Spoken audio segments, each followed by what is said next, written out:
The voice of sharing. Durian Asean.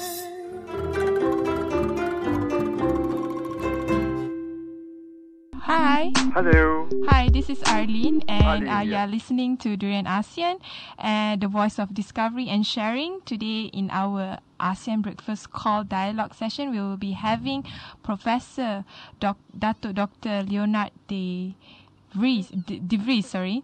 He's the professor as well as the dean for the Department of Asian Studies, University Science Malaysia. Welcome to our studio.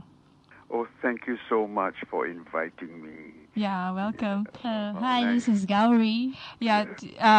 Together with me, co-hosting this show will be Gowri as well, and we are delighted to have you to discuss on the topic regional awareness on ASEAN integration. Thank you so much. Actually, you did make an error just now in your introduction. I am the Dean of the Faculty of ASEAN, not Asian, ASEAN. ASEAN Studies.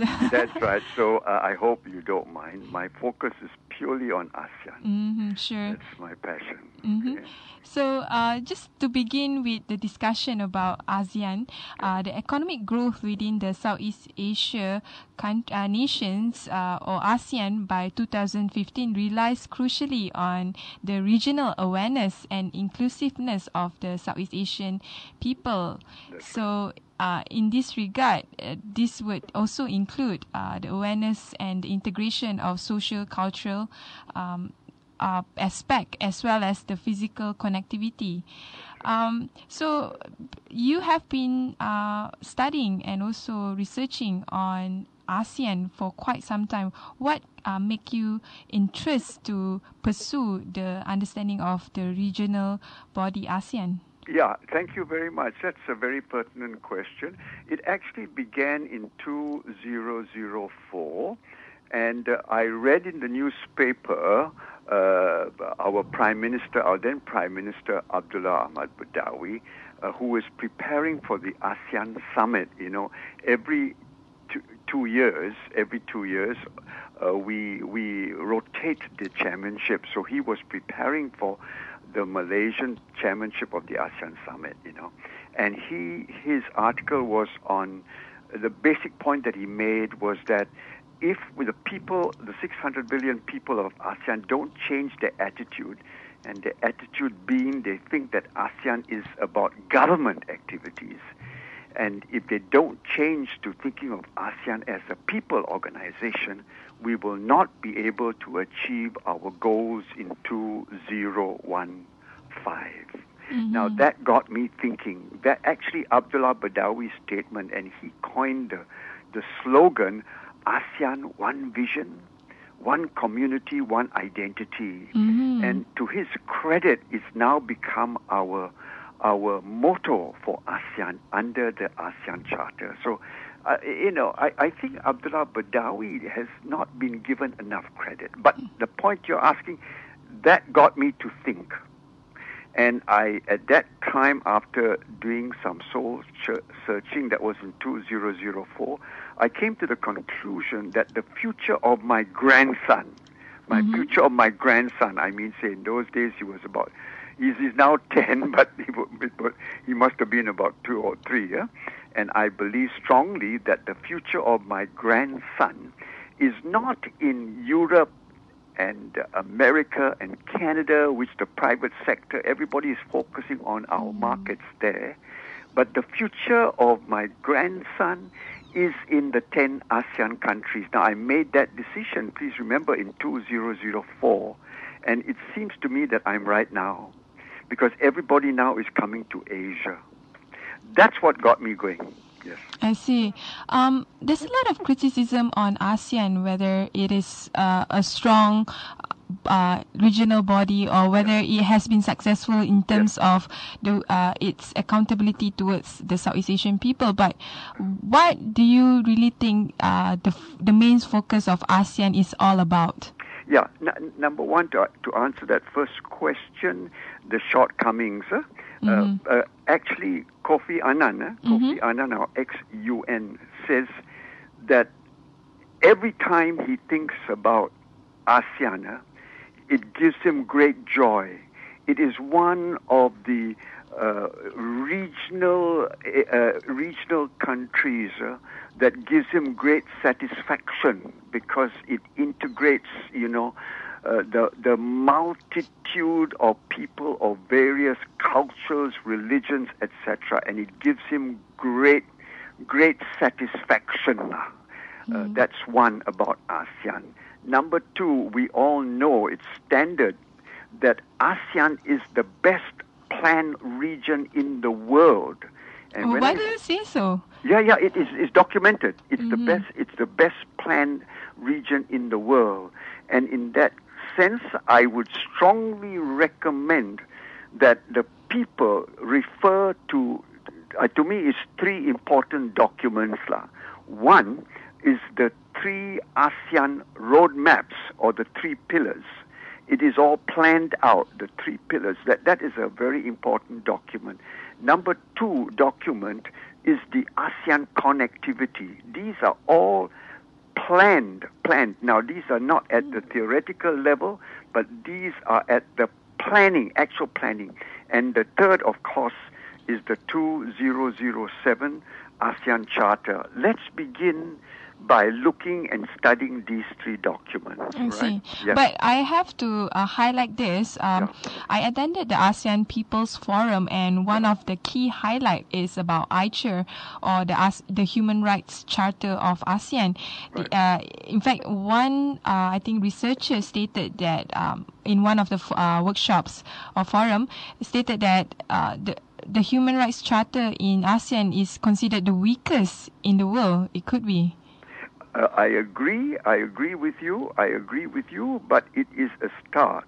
But when you want to look at human rights in the region, please remember that what you're talking about really, the substance of it only began in 2007, right? Mm-hmm. That was when the charter was approved. Prior to that, ASEAN had a regulation of non-interference, and people can debate whether that was right or wrong, but that was the reality.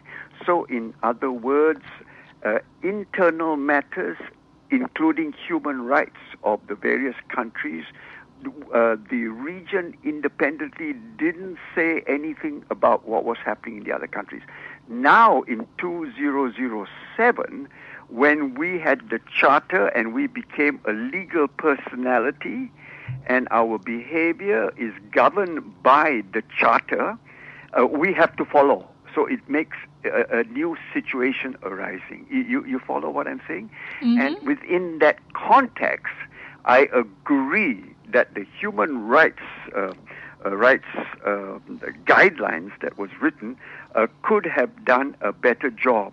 But within the present situation, for 46 years, we've been in existence for 46 years, I think that is a fairly good start. That's my point. Fairly good start, you see, because really, ASEAN was formed in 46 years ago, really by a group of democratic countries who felt threatened by the spread of communism, and so they came together as a catalyst, as a prevention of the spread of communism. You see. Mm-hmm. Now, if you look within that context, in other words, 10 countries in those days, half of the countries was purely socialist, communistic, and look at what has happened now. Look at what has happened. So we have progress, not perfect.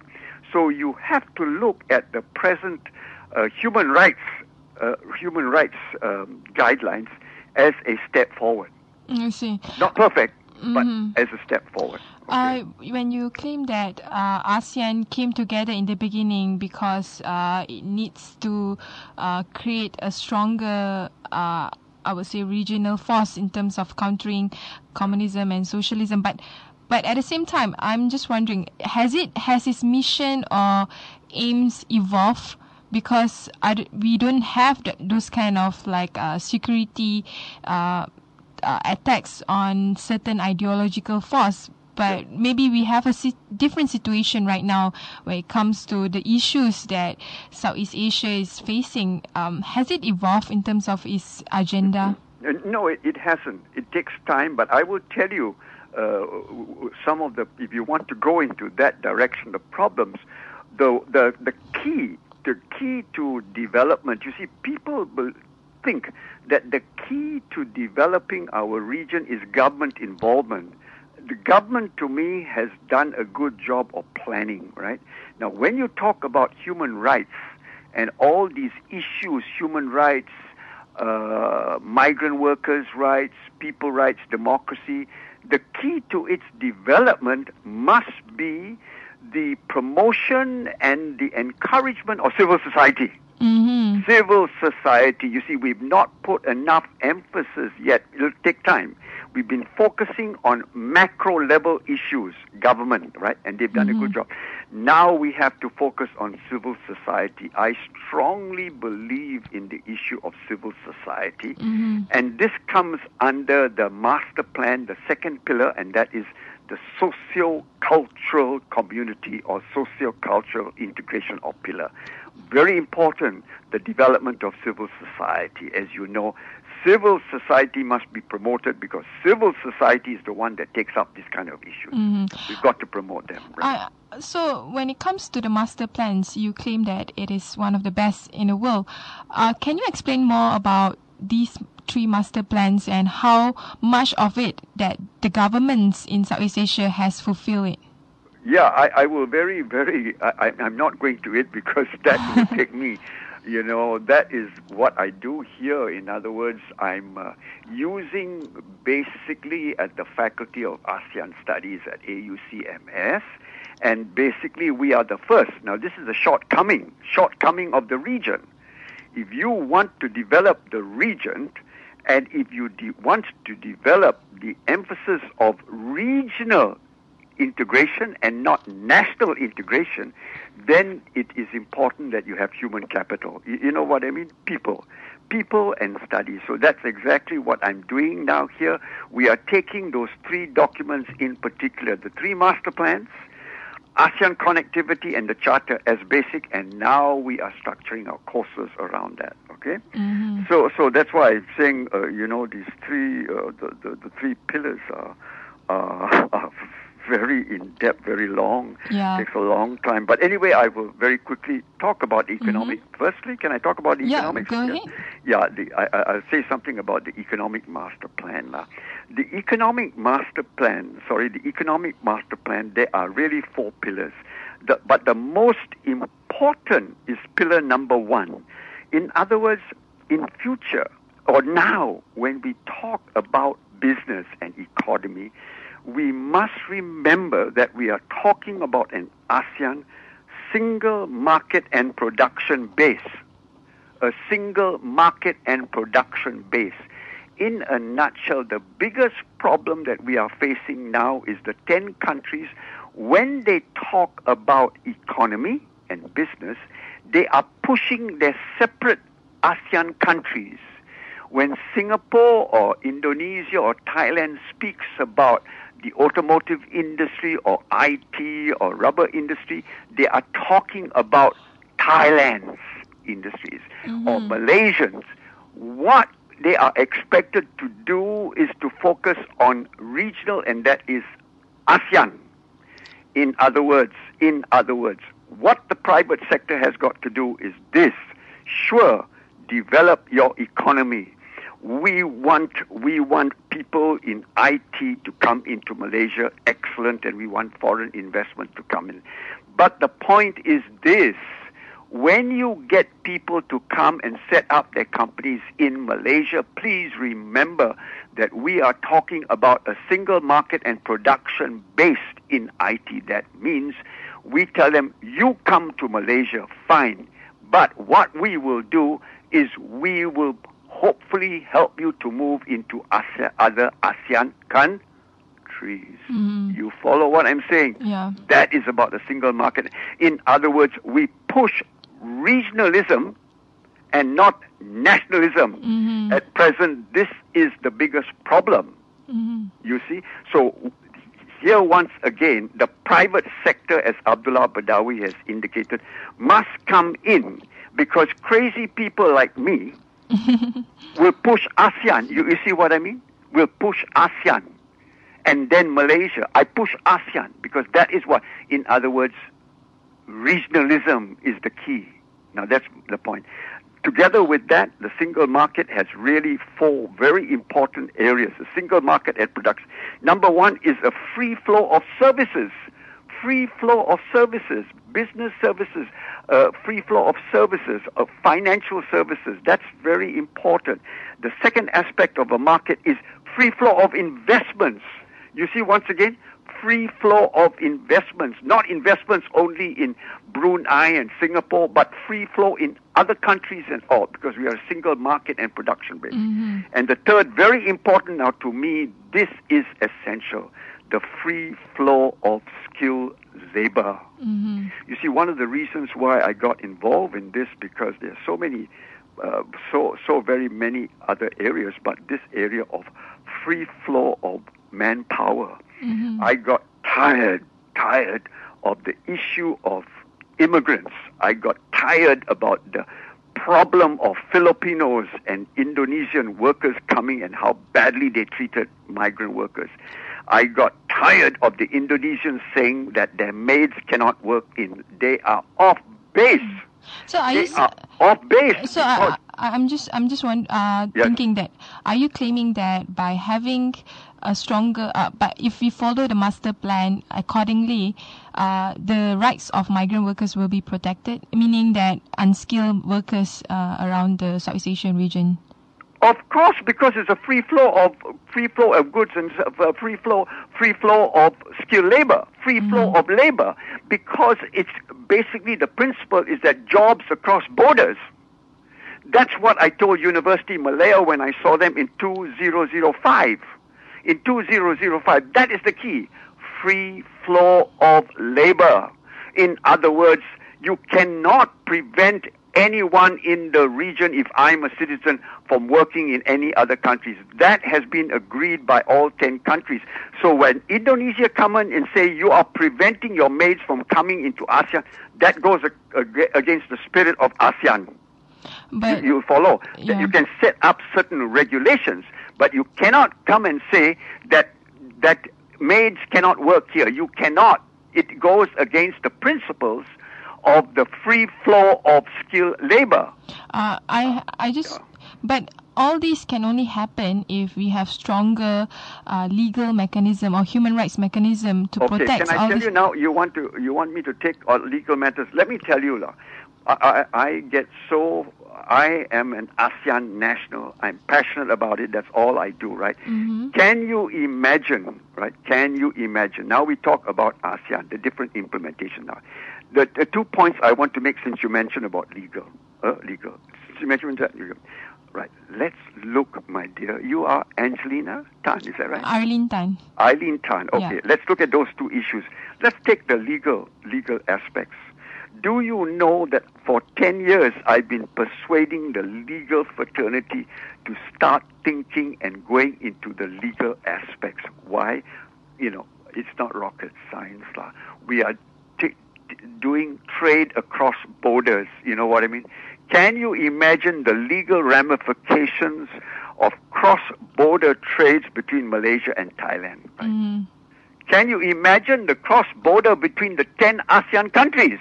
Mm-hmm. The legal is so complex. And do you know, I'm sad to say that our whole legal fraternity is so behind time. All right? Mm-hmm. They haven't even focused on that. Can you imagine the legal ramifications that are related to the Charter?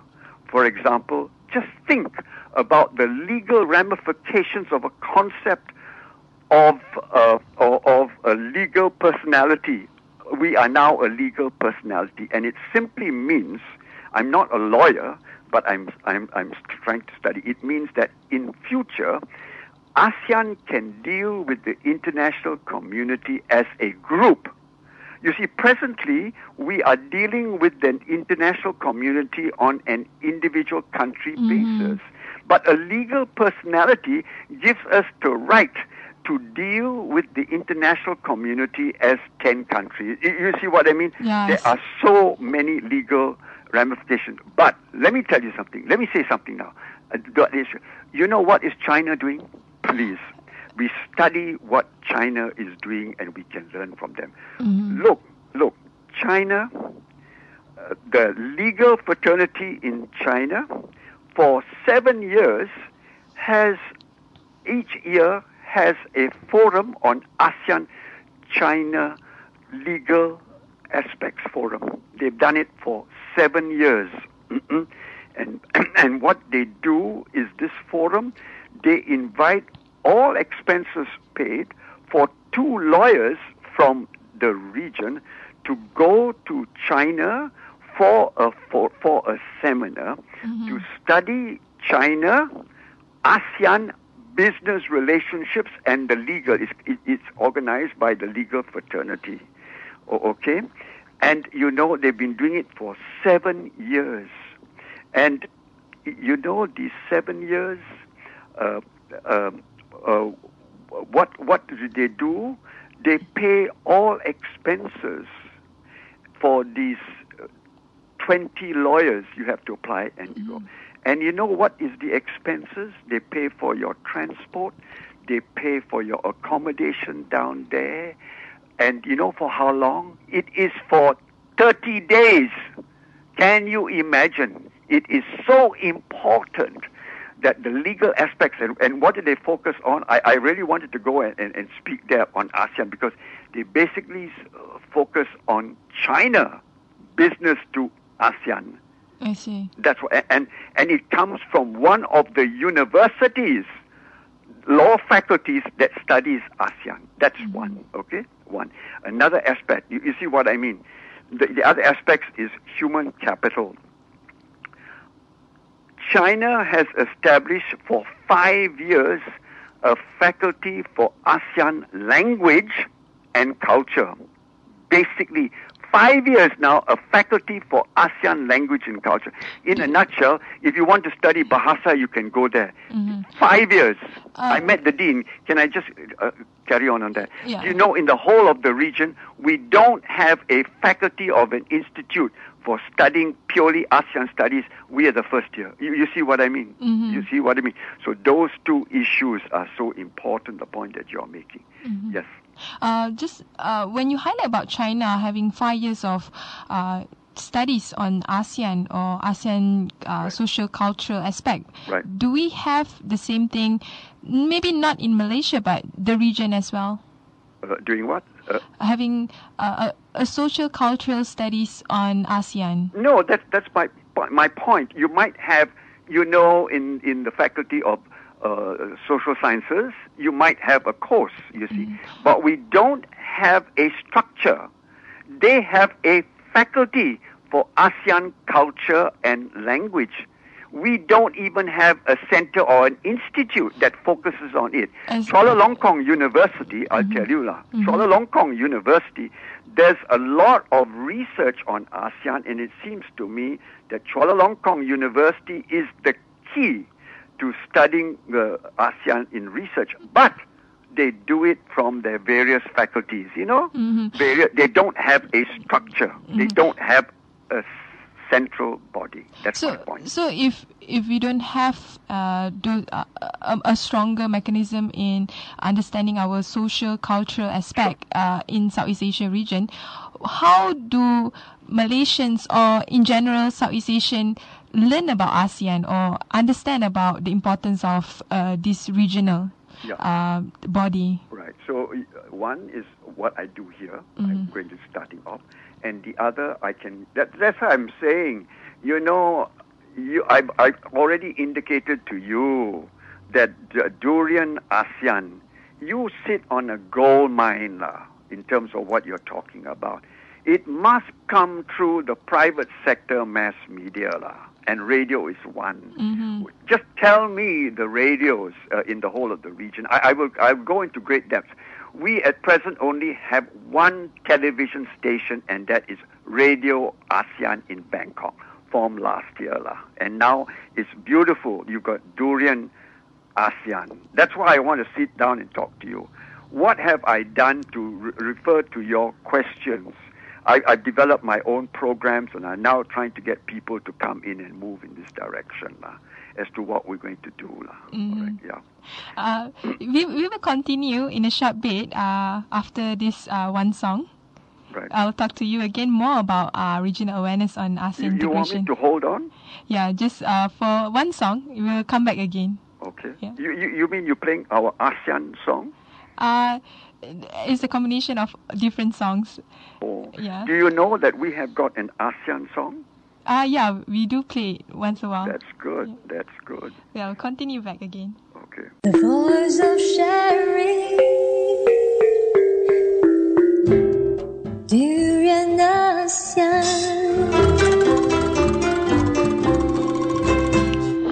So we are back again with Durian ASEAN with Gowri, my co-host, as well as our really passionate Professor Datuk Dr. Leonard de Vries, a professor and also dean for the Faculty of ASEAN Studies from University of Science Malaysia. No. It is from the Allianze University College. The Allianze. Okay. University College for Medical Sciences. Oh, okay. Sorry about and that. It's in Batam, Kapla Batam, and the president, Professor Zainuddin, was the first actually university in the region. When I spoke to him about 2 years ago, and he was convinced that we should form the Faculty for ASEAN Studies. I see. And so I take out my hat to this university for seeing the need to have a faculty, and it's the first in the region. Congratulations to Malaysia. Yeah, congratulations to you as well. And congratulations to you, your bosses, for forming one of the first radio stations on ASEAN. And I know you only have 2 programs in a day, but it's a start. So I congratulate you.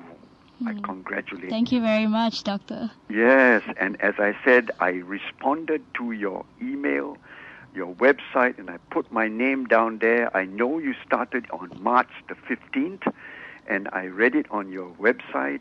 I picked it up by chance in the newspaper, the Malay Mail, and they said, please fill in. And I did fill in. I said, I want to meet up with you. This was in March, but I didn't get response to you until now. So never mind, it's too late, but congratulations, Durian ASEAN. Yeah, thank you very much. So let's continue to our discussion No today. problem. I can go on and on and on and on. That is my life. Yeah. I know you're very passionate on ASEAN. So, and I think you probably know more about ASEAN in Malaysia compared to probably other Malaysians. But I just wonder, if inclusiveness and regional awareness is the goal for ASEAN integration, as well as the goal towards ASEAN Community 2015, what are the key challenges that Southeast Asian people and also government need to overcome? Yeah. So I just give you some facts now, right? If you don't mind. It is my reading of the situation. Let's take the people, the 600 million people in the region. I give it at this point, we are only going to be integrated next year, I give it 10% of the 600 million people know about ASEAN integration next year in 2015, all right? Out of the 600 million people. But much more devastating is of the economic community, the business community. Only 20% of the business community knows about ASEAN integration in 2015. Only about 20% of the people, companies in ASEAN know that the region has selected 12 priority industries. If you want to go into business, I speak to the public and I speak to industries. The region, the 10 countries have selected 12 priority industries in which they want the ASEAN people to buy products in these 12 industries. They want investments in these 12 industries. They want the 10 dialogue ASEAN people, countries that we have got 10 ASEAN dialogue countries to come in and invest and buy products and two-way in these 12 industries. And when we are talking about the ASEAN market, we are talking about 600 million market of the 10 countries and 3.6 billion people in the 10 ASEAN dialogue partners. So what I'm talking to you about now is about a market of 4.2 billion people that makes up the ASEAN market, meaning 10 ASEAN countries and 10 dialogue partner countries. And the 10 dialogue partner countries are the US, Canada, Russia, and EU. EU, all right? Those are the four. Now, the other six are China, India, Japan, Korea, Australia, and New Zealand. Those are the 10 countries that have got FDIs, and we are developing. Those are our dialogue partners who we should promote our markets, etc., etc. I see. So, in other words, you know what I mean. I am telling the private sector, if you want, I can go on further about what the people should do. In other words, you want to start off with government first, or you want corporate sector, or you want the ASEAN people and the implications, or you want civil society? What do you want me to talk about? Or the ASEAN people? I think we can start with the civil society, then we move on to the ASEAN people and the government. All right. You know, civil society is the key, because civil society in the region are in a better position to think ASEAN, in other words, to think region and not national. It is the ASEAN civil society that can look at one of the biggest issues that we are facing is, of course, gender issue, right? Mm-hmm. The second biggest issue for ASEAN is food security, right? The third important issue, very important, is poverty. Mm-hmm. The fourth one, I'm going across, is the issue of the economic gap between the 6 ASEAN countries and the CLMV countries. You know the CLMV countries, Cambodia, Laos, Myanmar, and Vietnam. It is the gap. So this is what got me interested in ASEAN 10 years ago, because the region had made it a policy to bridge the gap between the ASEAN 6 and the CLMV countries.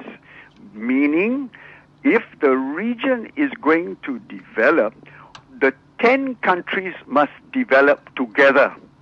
Mm-hmm. And it is incumbent on the ASEAN 6 to help the CLMV countries improve themselves, you see, economically, and I thought that was a very, very enviable principle for the region to absorb. That was got me. And so it is about the CLMV countries. And therefore now civil society must be established, because civil society is in a better position to look at regional matters and not national. That is one. We have to promote civil society, and how are we going to do that? We have to make an emphasis on that. But has government been receptive towards civil society? Basically, at this stage, government is focusing on planning for economic development, which they've done. It takes time, and then now they're looking into civil society. And I have a list of the associations, civil society associations that are on it. It seems to me, in terms of civil society, the healthcare industry is developing and developing. In other words, You got the Heart Association, ASEAN Heart Association, the Medical Association, or anything to do with the healthcare industry. It is developing. We've got organizations, but not in many other areas. So civil society is very, very crucial because there are greater flexibility. As you were talking about human rights, the person that put me on to you was someone, Shalina, who she works with me on ASEAN, and she was the one that gave me, I told her I want to find out about Durian ASEAN. And she said she met you because you were talking about the issue of gender trafficking. Yeah, human trafficking. Exactly, and she was the one that put me on to you. You see, it's civil society and talks about ASEAN, etc. So there you are. So that is civil society. Very important. Yeah. Civil society is important, but I think the most important part of ASEAN is the people itself. But I think even in Malaysia, I would say awareness on ASEAN is very, very low. If you ask people on the street, they would give you raised eyebrows if you ask, do you know about ASEAN? So how can I'll take that topic. Number one, I think I mentioned it to you, right? The first thing is we've got to get the right messages to our young people. And our young people is this. For people in ASEAN, for people in Malaysia, for people in Cambodia, Vietnam, Laos, the Philippines, Thailand, these are exciting, challenging times for young people. That's the key message. These are not depressive times for the young people in Malaysia. Hopelessness because we give them the wrong messages. That is my own view, and I've said it publicly. We've got to give them the right messages. What are the wrong messages that you know? The wrong messages is perhaps people are wondering about jobs and our economy and everything. Prices are going up, and how do I get a job, etc., etc., etc. The jobs are across borders. Our markets are 600 million people. We need creative. We need to move into. I'm just going to give you certain examples. The man in the street.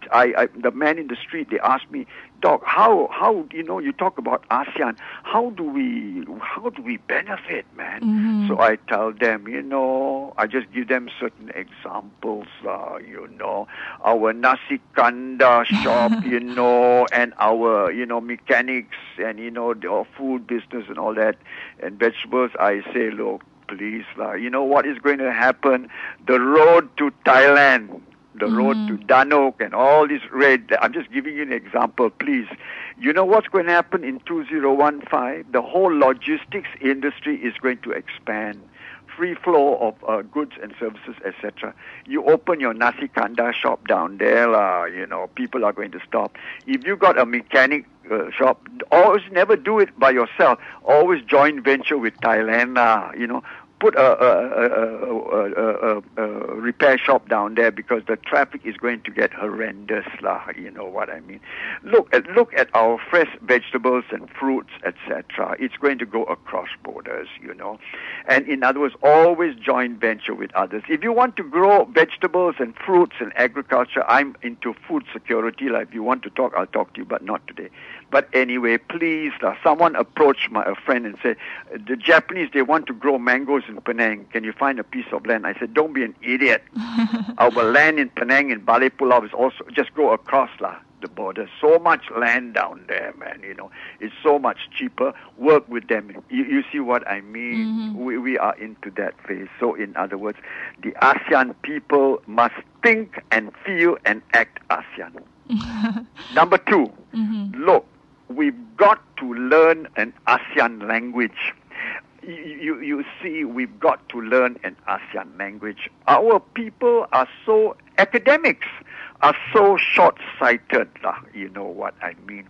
You've got to learn a language, and what languages are? We want to learn Thai language, because if you learn Thai language, you can communicate in Laos.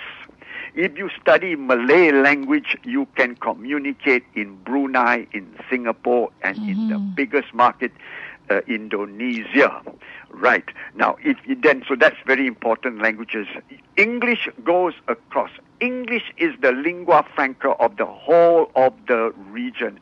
Most of the countries in the region cannot move economically because of English.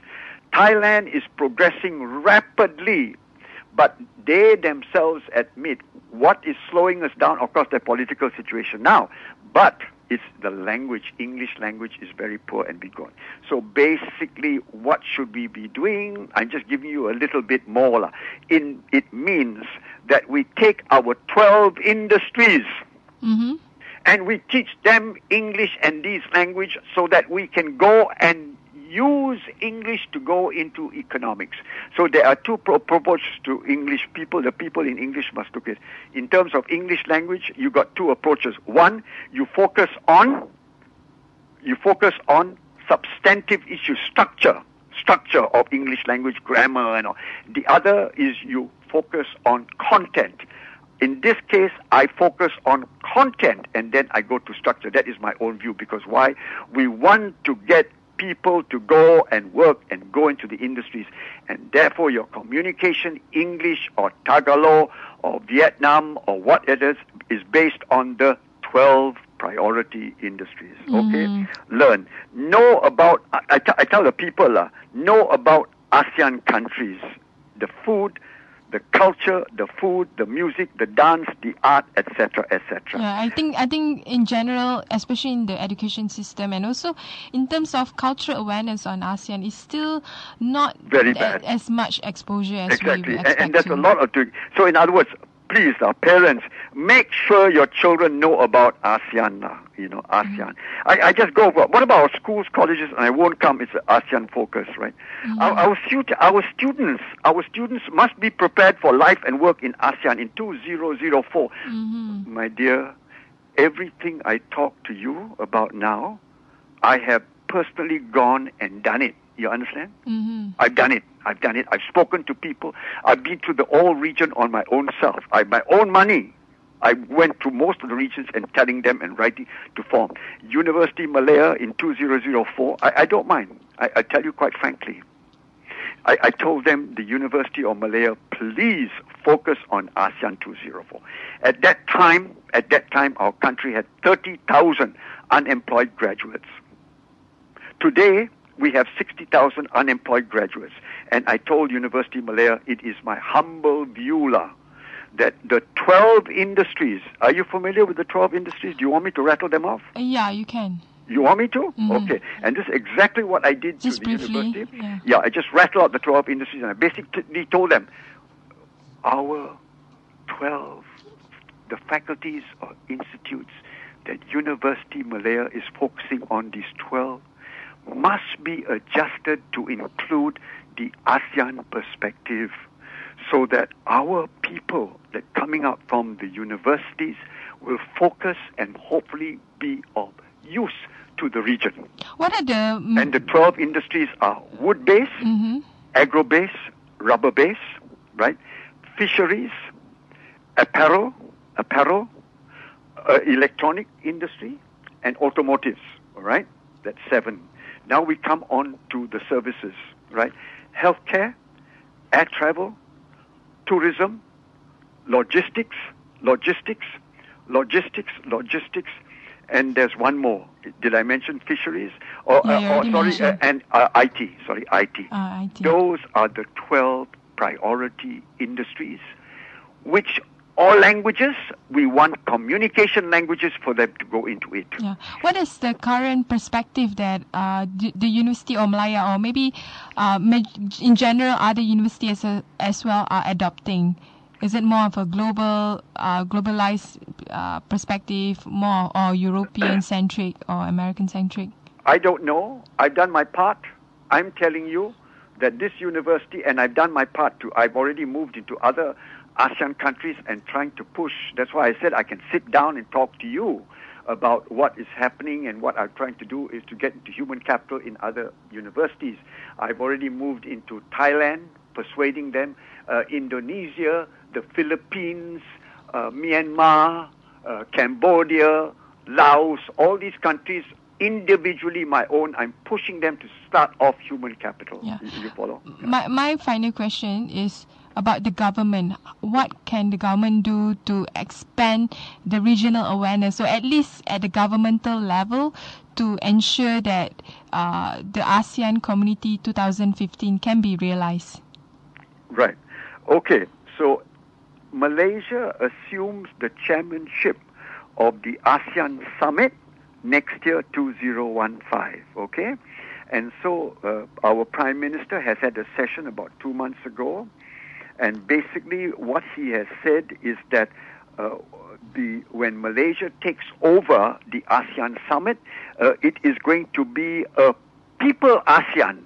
Absolutely correct. People-centered ASEAN. People-centered. He's going to focus on that. Mm-hmm. And that is what Abdullah Badawi in 2004, when we were going to take the ASEAN Summit, he indicated that. I still got all his paper cutting. So the focus will be on the people-centered. And if I'm not mistaken, this is the focus that he's indicated, that what we want to focus on, all right? I just very quickly give you the focus that they want to do. Number one, they want to focus on the gender issue. Number two, they want to focus on institution building.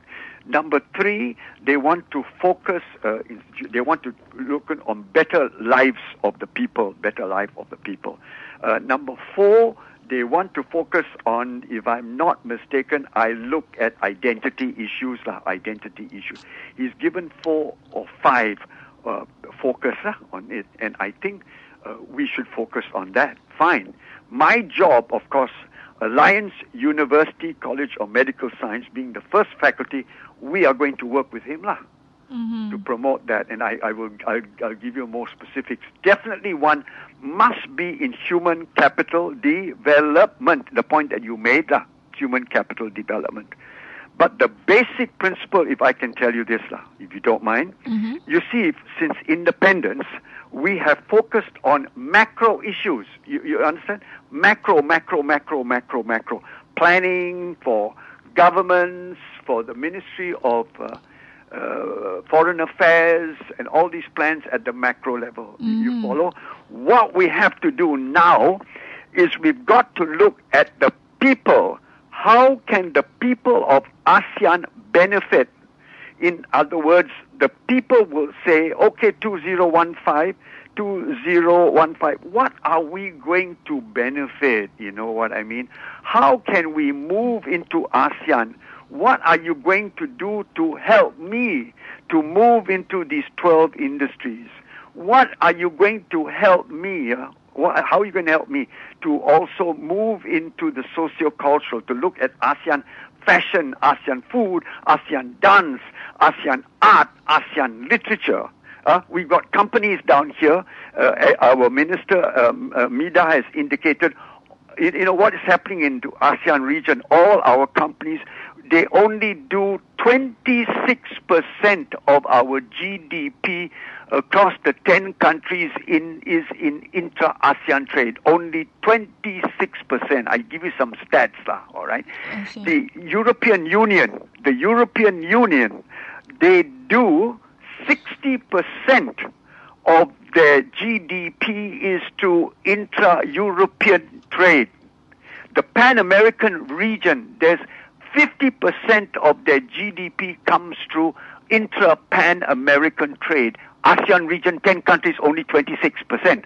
So what our MIDA, our Ministry of International Trade, and rightly says, presently we are at 26%.